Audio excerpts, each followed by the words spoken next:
All right, good to see you all back. We're in session 5, so I invite you to go ahead and turn there. Session 5 starts on page 40. And while you're doing that, I'm going to start off with this quote from John Steinbeck. He was an author back in the 50s, of Mice and Men, Grapes of Wrath, stuff like that. And toward the end of his life, he was looking at what to do with life. And so he decided he was encouraged to retire. This was back in the 50s, and he started looking around. He didn't want to settle into what he called a soft retirement. He describes it, I've seen so many begin to pack their lives in cotton wool, smother their impulses, hood their passions, and gradually retire from their manhood into kind of a spiritual and physical semi-invalidism. In this, they're even encouraged by their wives and their relatives. It's such a sweet trap. So he decided he didn't want to do that. So he got a truck and a dog, and he wanted to go out on the road. He literally drove thousands of miles across America, revisiting parts of his past, but writing stories along the way. And so his last book was Travels with Charlie, that's his dog, and In Search of America.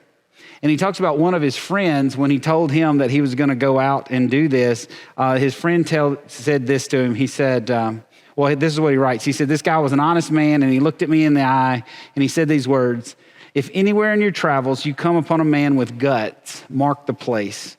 I want to go see him. I haven't seen anything but cowardice and expediency. This used to be a nation of giants. Where have they gone? To defend a nation, it takes men. Where are they now? And this was back in the 50s. This is not last week where he's talking about that. But I like what he said. If you find a real man, a man with guts, mark the place. We've been talking about what it means to be a man for the last couple of weeks. We've been looking back. Daddy issues or not daddy issues. We've done a lot of looking back, and that's important. But now we get to move forward. This is the exciting part where we're now moving into what does this look like, and we're going to get to unpack that. And so you see in your notes, the first thing is on session 5, defining manhood. It's time to define. And when you look at that, every man needs a clear definition of manhood to guide his life. In fact, when we've talked about this, when did you know you were a man? When did someone tell you you were a man? Who told you what it meant to be a man? And you look at cultures around the world, and there's all kinds of cultures, even primitive cultures, that have some type of manhood ceremony. And I hate that phrase, so I just say rite of passage. Like they take the young boy out on the hunt, and he gets the kill. Those are the kind of pictures you see in certain cultures. There's this one culture. Apparently, they tie them. Go to the top of a tower. They tie them to a vine, and they jump off, kind of like bungee jumping, but it's not really a bungee jump. And if they survive, now they're a man, so to speak.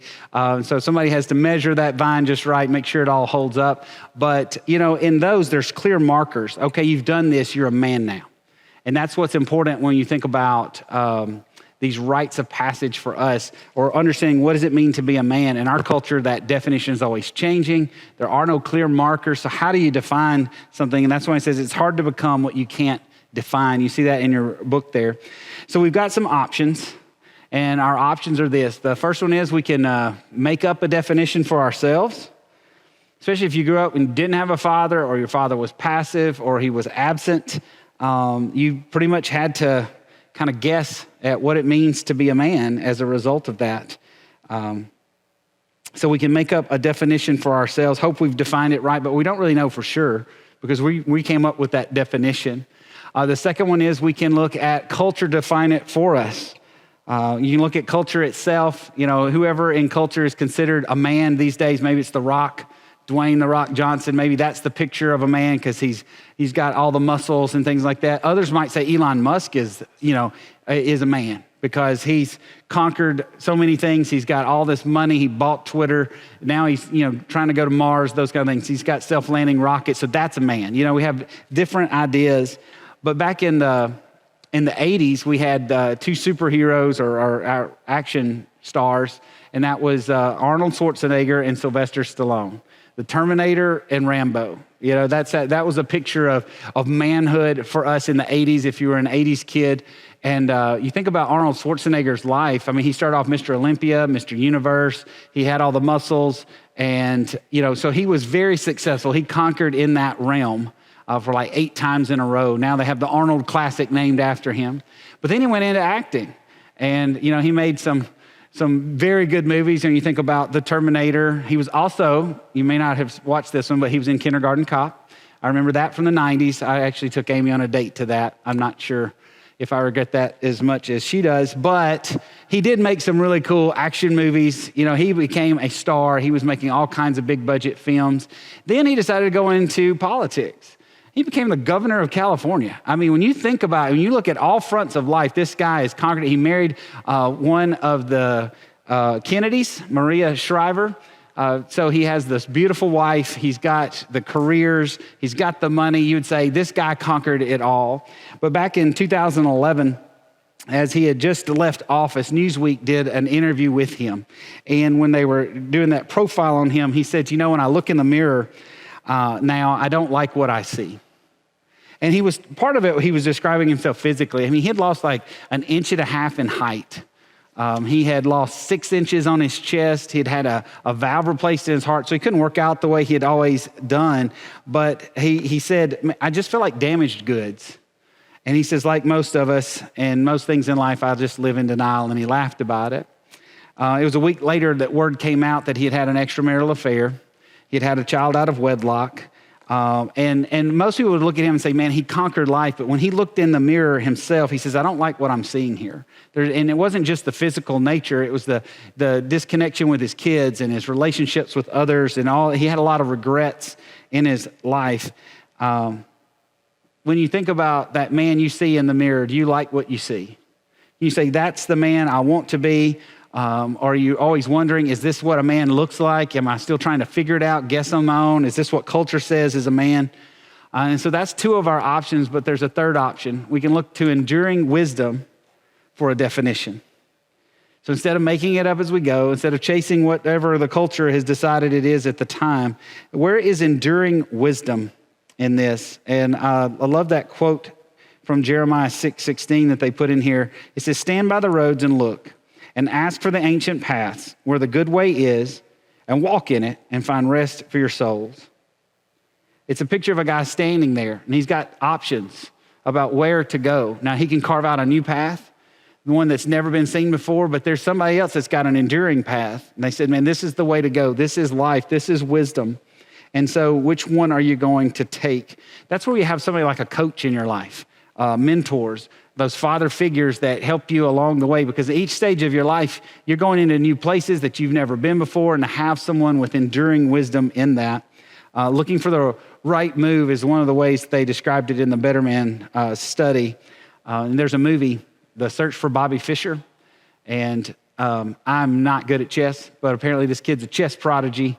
He's really good, and they get him a coach, and the coach is trying to help him. He's brilliant, but he's looking at just what's in front of him. He takes what's in front of him sometimes, and he's telling him, stop, look ahead, think about the next move, think about the move behind that move, those kinds of things. And so in the movie, there's a clip where Bobby is at a tournament, and he's in the championship against another kid.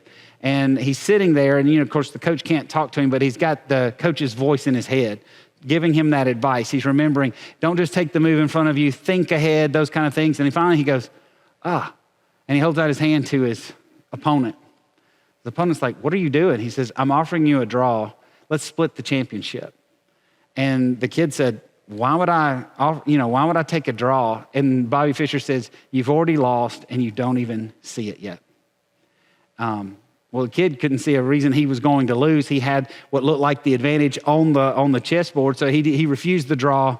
And of course, the moves look like he's going to win, and then with the master move, because he's seen several steps ahead, it's a checkmate, and Bobby Fischer wins the championship. You love that story. You've already lost. You just don't even know it yet. But put yourself in that other kid's shoes.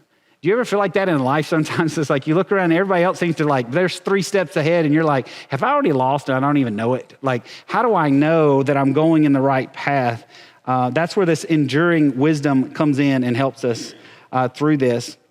Looking to someone or some wisdom for the future.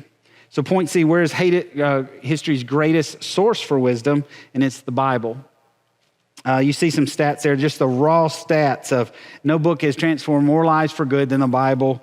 It's history's all-time bestseller by like 1 billion copies, something like that. Don't quote me on that, but I think it's like 1 billion copies ahead of the next bestseller ever through that. It's on the national bestseller every year. I think one year Rick Warren's The Purpose-Driven Life actually outsold it that one year, but it's based, and it's quoting the Bible as well in that. It was another religious book through that. But 31% of the world's population looks to the Bible for every week for guidance and help. You look on the next page, but it's been the moral, social, and legal foundation for all Western civilization. Every culture influenced by these truths, it says, has flourished.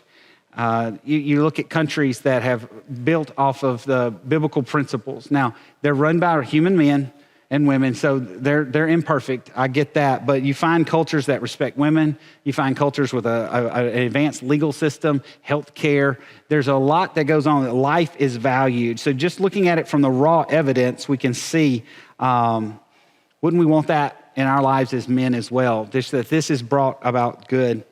There's a quote from an old pastor, Charles Spurgeon. He said, "A Bible that's falling apart is rarely owned by someone who is." And he's talking about, when you have that timeless book in your life and you can see it, does this guide you when you have decisions to make? Does it guide us in where we're going in life? Or is it just kind of it's an obligation like we talked about this morning? Something that we do just because we know we're supposed to, or it's for the kids' sake, those kinds of things. So when we look at this, what do we do when we engage the Bible in manhood? How does that work when it comes to enduring wisdom? You go all the way back to the beginning, and the Genesis story introduces us to a timeless manhood. You go all the way to the back and say, what's the first picture that's put in place in here? What was it meant to be? Now, Genesis, it's a prototype. God's going to create man in his image. And we're going to see some responsibilities that he has. This is before the fall. This is before sin. This is important that we look into this as we engage in this. The first person on the planet was a man, and God gives direction to him. And so immediately after his creation, it tells us God calls Adam to step out to 4 specific life-giving responsibilities that embraced would make him truly manly. So that's your next part of that. Fill in the blank. You get this sense Adam was created, and sometimes we just think he just kind of hung out in the garden, or you see pictures of him, Adam and Eve, and they're just kind of chilling in the garden, but there's more to it than just that. Through this, specific responsibilities that he's given to them, and then it goes on to say, as sons of Adam, these manhood responsibilities have now been passed to us on our journey to a better manhood. We're seen as sons of Adam. Adam was the first man. We have a second Adam known as Jesus, and we're going to talk a lot about him in this. But we look into these 4 things. This is where we start getting into this definition of manhood, and we'll unpack it into a smaller version in a second. But the 4 responsibilities of real manhood. The first one is a real man courageously follows God's word. He courageously follows it. We're unlike the animal world that lives on instinct. We have the need for coaching and direction in our life. God says, let me give you a clear direction, Adam. Let me give you something that's very clear to see. And so we see that on page 42. The Lord God commanded the man, saying, from any tree of the garden you may eat freely. But from the tree of knowledge of good and evil you shall not eat. For in that day you shall eat from it, you shall surely die. You look at that, it's clear. One hard rule, one basic rule. There's life, and there's death. And then you can enjoy all there's out there to enjoy except for this one thing, or there's death involved. Notice the proportion, the do's versus the don'ts. Enjoy everything that I've created and don't eat of this one tree. And for some reason, that became a problem for him in this. There's this lie, and that's what the enemy did that first time in the garden, that, God's just trying to keep you from enjoying life. God's just trying to keep you from really living, doing what men really enjoy. And instead, he's trying to keep us from dying. He's trying to give us a path for life. And he gives it clarity to Adam in this. And so as we begin this idea of courageously following God's word, it takes courage to do it. In fact, that next quote there is from Joshua, which we just finished that story this morning. But Joshua, he's called by God to replace Moses, the greatest leader Israel's ever known. He's got to lead them in battle. He's got to lead them into a land they've never seen. He's got to help them set up government. I mean, there's all this stuff he's got to do. And what does he say to him? He says, be strong and courageous. Be careful to do all that God commanded. Listen to my words. Follow me. Be strong and courageous. That's what you get out of that. Be careful to do what God has commanded. Now, in each of these, you're going to say, okay, courageously follows God's word. That's going to be our first part of our definition in a minute. You say, well, how do we do that? We're going to unpack those. This will be session 7, for instance, and then the next sessions after that, practical how-tos and application for each one of these as we get into this so we can see the right path, that enduring wisdom in this. Now, here's the second responsibility. A real man loves and protects God's woman. He loves and protects God's woman. You got Adam in the garden. There's all the animals. They're coming through. He's naming them. They're coming in pairs. He notices he's the one that's alone. There's no one for him. But in Genesis 2:22, it says, the Lord God fashioned into a woman the rib which he had taken from the man and brought her the man. Remember, this story's a prototype. It's showing that there's a connection amongst them. Adam's in a deep sleep, and God literally takes part of him to create woman. And when he wakes up, he sees the woman, and in the language of the Old Testament, he gets really excited. I mean, I think his first word is wow, but a lot of Hebrew words literally is the word wow, W-A-W. And so there's a little seminary joke that a professor used to always quote, and he would, anytime he wanted to say something was awesome, he'd say, to quote an ancient Hebrew expression, wow. And he did it the exact same way every time. We would almost mimic him as a result of that. But that's what Adam does. He says, wow, when he sees, this is the best of all creation that he's seen. They were naked and unashamed, it tells us. And when we understand what is our responsibility to women in this is an important part of that. For some of us, that'll be a wife. For some, it's someone you date. Even if you're single and you don't have that responsibility right now, there's that core part of understanding that the women around us, the women in our family, they all need this clear picture of manhood. How do you engage in a relationship, though, without losing yourself? Because notice it says, Ephesians 5:25, husbands, love your wives as Christ also loved the church and gave himself up for her. We're to lay down our lives for our wives. How do we do that without losing who we are? How do we balance that? That's what we'll be unpacking when we get into that session. And then the third thing, point C, a real man excels at God's work. And when I say that, I'm literally talking about your job. I'm not talking about God's work as in ministry, and that's the only important work. We're talking about all work that we're called to. You look at that next page, the word vocation there. You know, we have a job, a vocation. The word is from the Latin vocare, literally meaning a call. Work is a man's call to serve God through it. Now remember, Genesis 2:15 right here, the Lord God took the man, put him in the Garden of Eden to cultivate and care for it. Notice, that was before the fall. That was before sin. Work was involved in the garden before sin. So it's not a punishment. You know, sometimes we think of it that, you know, work is just something we do because of fallenness as a result of sin. But he was there and he says, you're made to do this. I want you to take care and cultivate. And that's why work is such deep meaning for many of us. You know, there's fulfillment in that. We were created that way. But, you know, some people say instead of a calling, it's just a job. It pays the bills. You know, we see our job as that, but we're called to something bigger. And that's where we find fulfillment in what we do. I've had friends that really struggled with that. We would go through the men's fraternity and they would really struggle with the idea of, you know, my job doesn't do anything, doesn't make a difference. And one of my friends, I mean, he was impacting lives all around him and he just couldn't see it. He couldn't see it as a calling yet. And through that aha moment of realizing this is something I get to do, not just as a job, not just for others, but I can do it as to God. That's why Colossians 3:23 there, whatever you do, do your work heartily as the Lord rather than for men. It is the Lord Christ you serve. So we find fulfillment in that. You know, I try to do the best I can be as a pastor. There's certain things that I'm called to do. It doesn't change. My mother taught me if I'm going to be a ditch digger, be the best ditch digger you can be. So I'm always trying to do the best at my job. I don't look at anybody else's job as less or more important. We're all called to something, and we should put our effort into that. And that's why we see that in here. And we'll unpack that a little more in just a minute.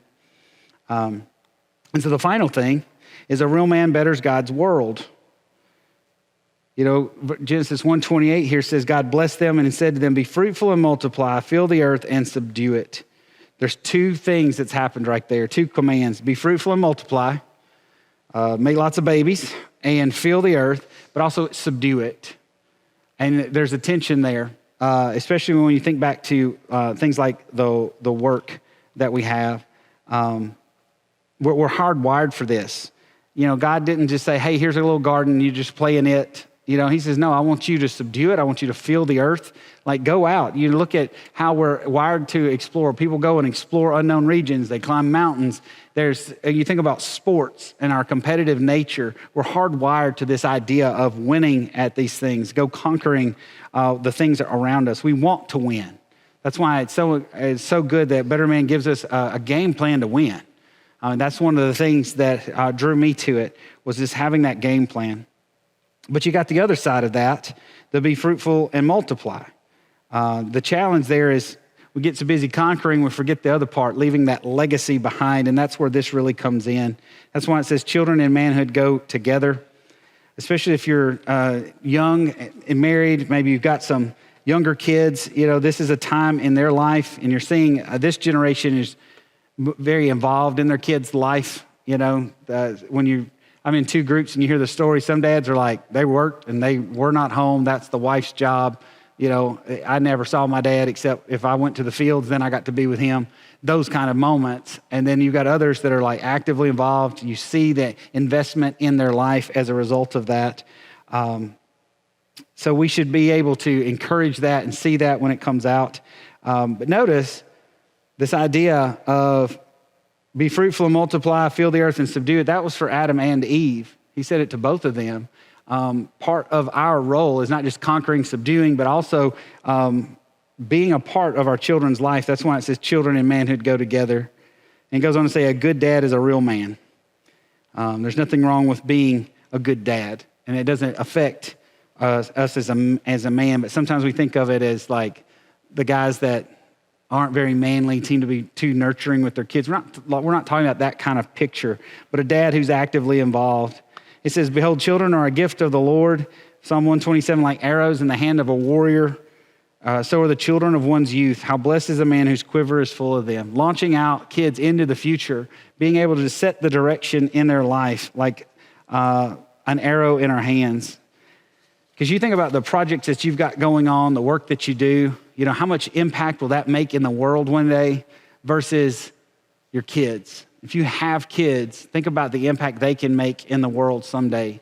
And there was a pastor, Larry Osborne. He's out of San Diego, and he was speaking to a group of leaders, and he was talking about this exact thing of where should I be investing my time in that balance of conquering, subduing, but also being fruitful and multiplying. And so he said, we can get so caught up trying to make a name for ourselves, we forget about legacy in other ways that we accomplish it. And so he says, he asked a group, how many of you in here can tell me the full name of your great-grandfather? And maybe we just want to do that for a second. How many of us could tell, you know the full name of your great-grandfather? How many of us know just the middle name of our grandfather? Okay, we're getting a little closer. We get forgotten real fast. 2 generations from now, they might remember our name, not much else, but our kids, they'll never forget the moments we spend with them. We've been talking about that for weeks. Those little moments in our kids' life when we were a kid, where dad was there or he wasn't, these are the moments where we actually make a difference in life. And so we never want to forget that season, especially if you've got young kids. And there's a lot to that in this. I mentioned a few weeks ago that Raising a Modern Day Knight, if you've got young boys especially, it's got the rites of passage, those different places to go with that. We bought 10 copies of the book. If you want a copy, we're just saying $10. We'll eat the rest of the price there, anywhere from $13 to $16 online. But I just went ahead and bought a bunch and was like, guys, if you want it, we want to give you that resource, because at the age of 13, 16, and 18 especially, there's these moments in a boy's life where you call him into manhood. Those very things we were talking about, like, when does this happen? I've got to be in some of those rites of passage with other groups. In fact, I was... One of the things I never missed when I was training in jiu-jitsu was once you got your blue belt, that was a big deal. because that's the hardest belt to get, they say. And a lot of people quit after their blue belt. A lot of people never make it. That's the hardest one, a lot of people say. But what we did at our gym was a rite of passage. It was called a Shark Tank. They called it the gauntlet, but that's not. The gauntlet's where you take off your shirt and you run and everybody slaps you with their belt and it's just a hazing process. We did what's called a Shark Tank. And all of a sudden you're lined up one class. At the end of class, they'd stop class a little early and they'd be like, they'd name out the ones that just got their blue belt, put them out on the floor, and for the next 15 minutes, guys beat you up, a minute at a time. So they start with the white belts and they work their way up to the black belts. And by the time the black belt, they're just doing magic tricks on you because you're exhausted. But you start off with that first white belt, you're trying to kill them. But a minute in, you're on top of them for a second maybe. The next dude jumps on your back. Like they'll hold you down till the next guy gets on top of you. I mean, it's completely, you get beat up, you get broken in the midst of that. When I got my purple belt, they did 20 minutes. And the white belts had an asterisk beside their name. There were two of them owned the CrossFit gym that most of them went to. So they were big dudes. They had a little wrestling background. So there's an asterisk beside, they're just a white belt. But by the third guy, I was broken. I look up and I'm 3 minutes in. And I am done. And a higher belt jumped in, says, I got to run out early, but gave me a second. But what happens in that moment, the reason I bring that up is you're getting beat up, you're getting broken, but the rest of us were cheering you on. We're like, come on, man, finish strong, keep going. And at the end, you slap them on the back and say, good job. Because we know what it's like to go through that moment, and they realize I've earned this belt. And I made sure to be at everybody's blue belt ceremony. Like I wouldn't miss that. I had a torn rotator cuff with my arm tucked in my belt for a little while, but I knew for 3 weeks there was going to be a ceremony and I wanted to be a part of it because that meant the world to me. I didn't want to miss that in their life because that's when we encouraged them.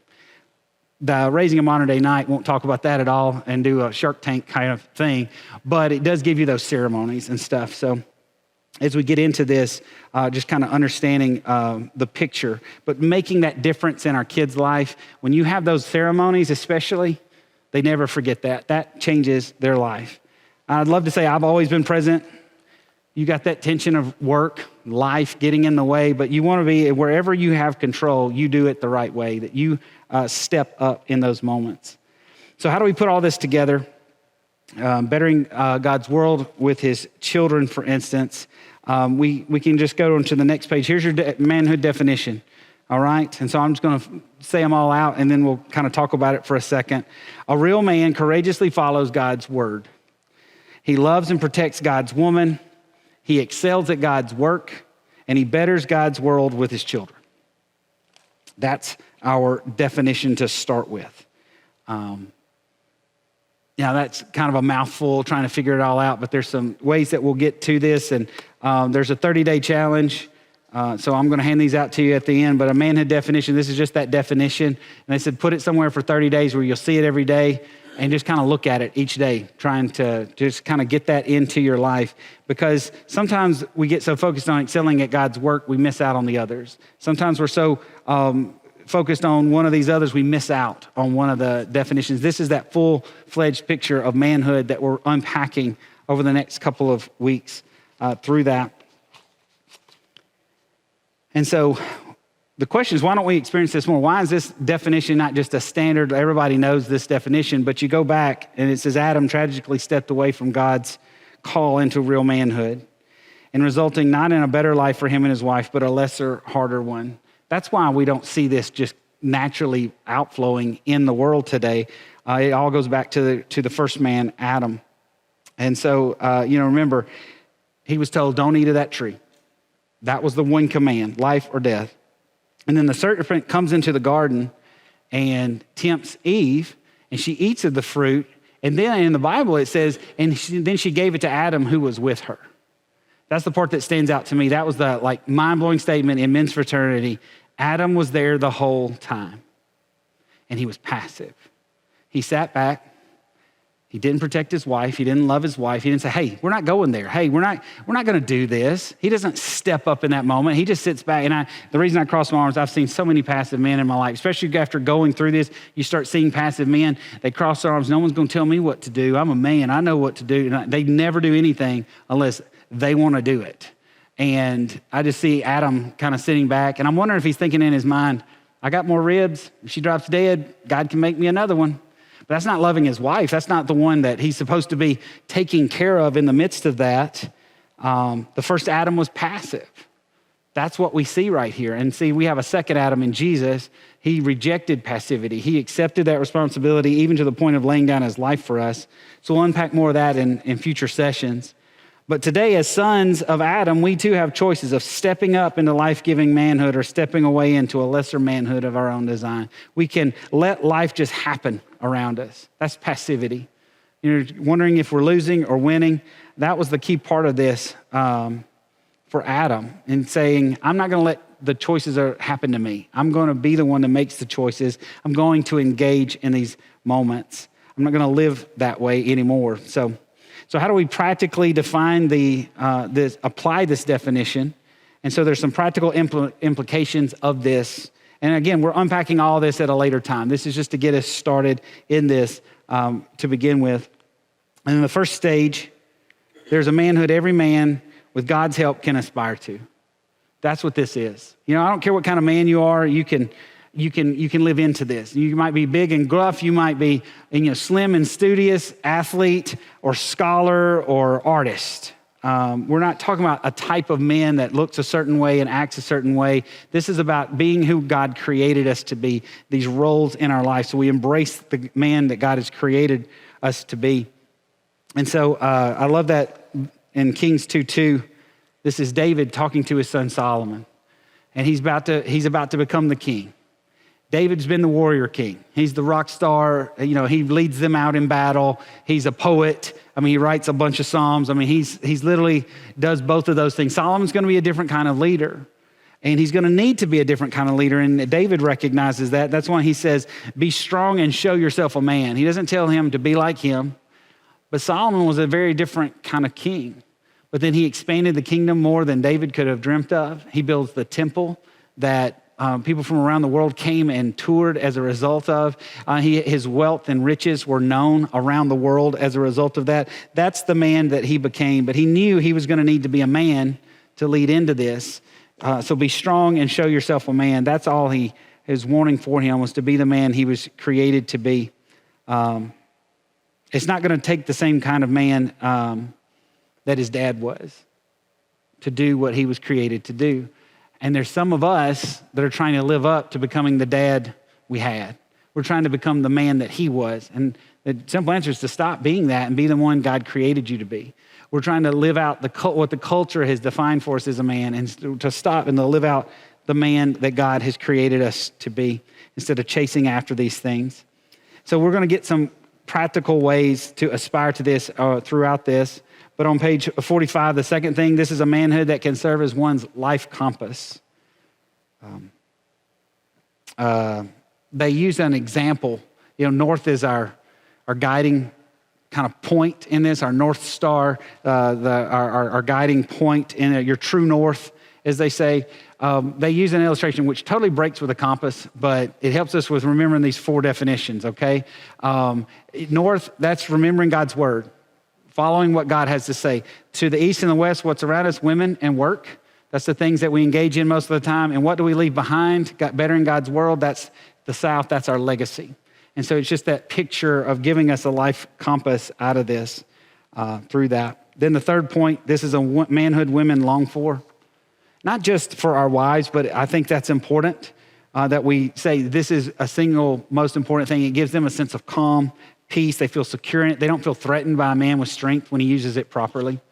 But your sisters, your family members, your coworkers, they need to see you living out manhood. And it's good for all of us to see that, and for those around us.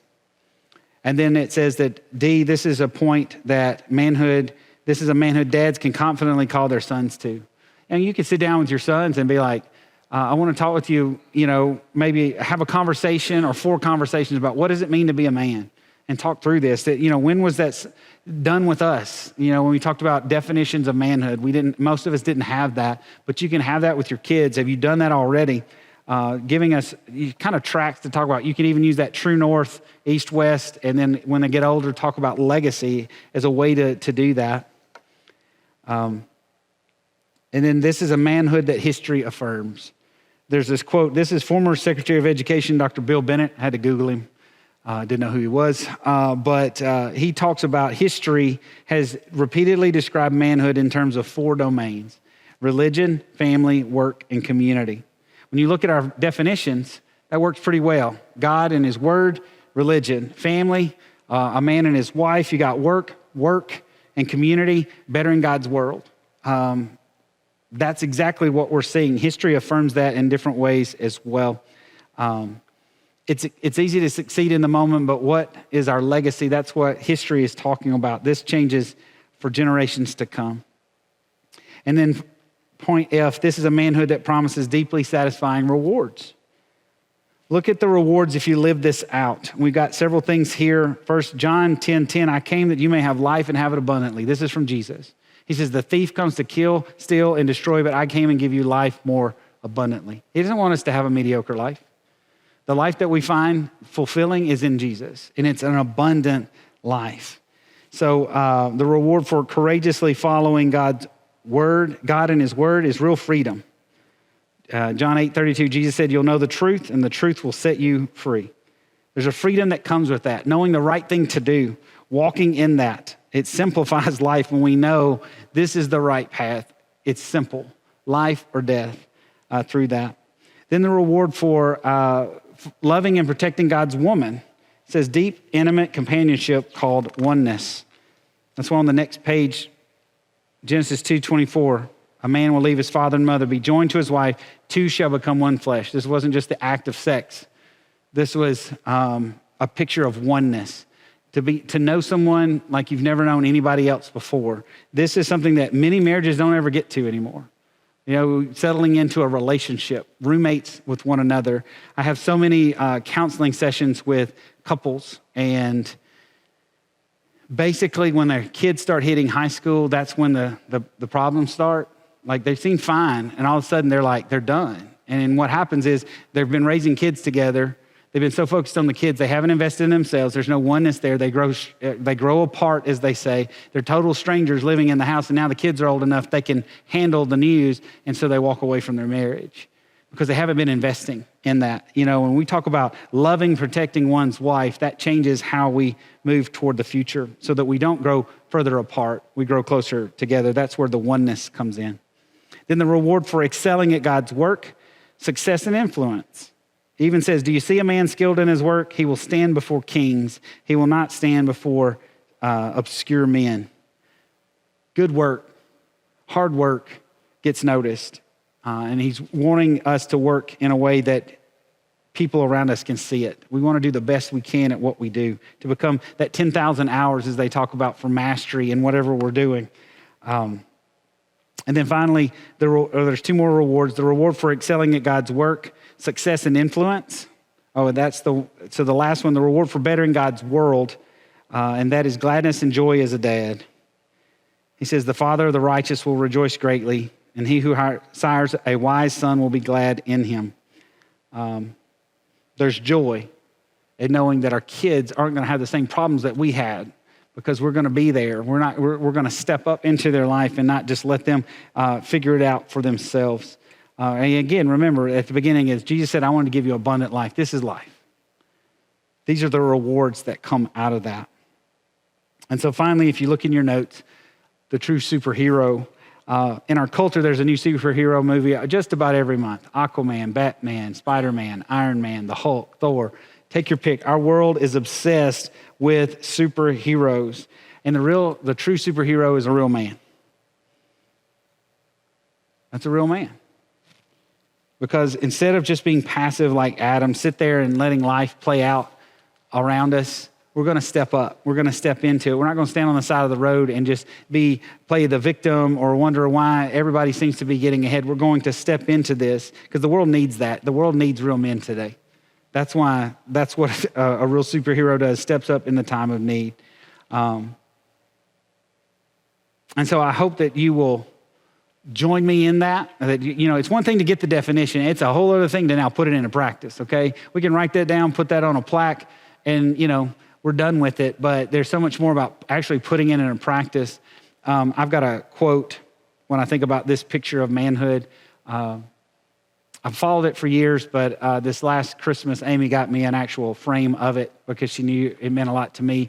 But it's Theodore Roosevelt, The Man in the Arena. And if you've ever heard the quote, I've got it in my office. You can go check it out. But it's a really long quote. But he talks about it's not the critic who counts. It's not the one that points out the one that's in the arena, his failures, but it's the guy actually in the arena. He's covered in dust and blood. He's failed, but he's failed valiantly at times. But he says that man, whether he succeeds or fails in the arena, he will never know what those cold and timid souls will never see, which is neither knowing victory nor defeat. It's like, get in the ring. Let's step into this. Let's actually put it into practice. Let's make this work for us. That John Steinbeck, he wrote about if I could find a man with real guts, mark the spot. I want to be able to say, hey, that guy's dead and gone by now, but I wish I could point him out and say, you can come right here and see a group of men with guts because we're going to live this out. That's what's exciting. So that's what I hope you'll join me as we continue into this. Let's not sit back and let the world pass us by. Let's step up and be the men God has created for us.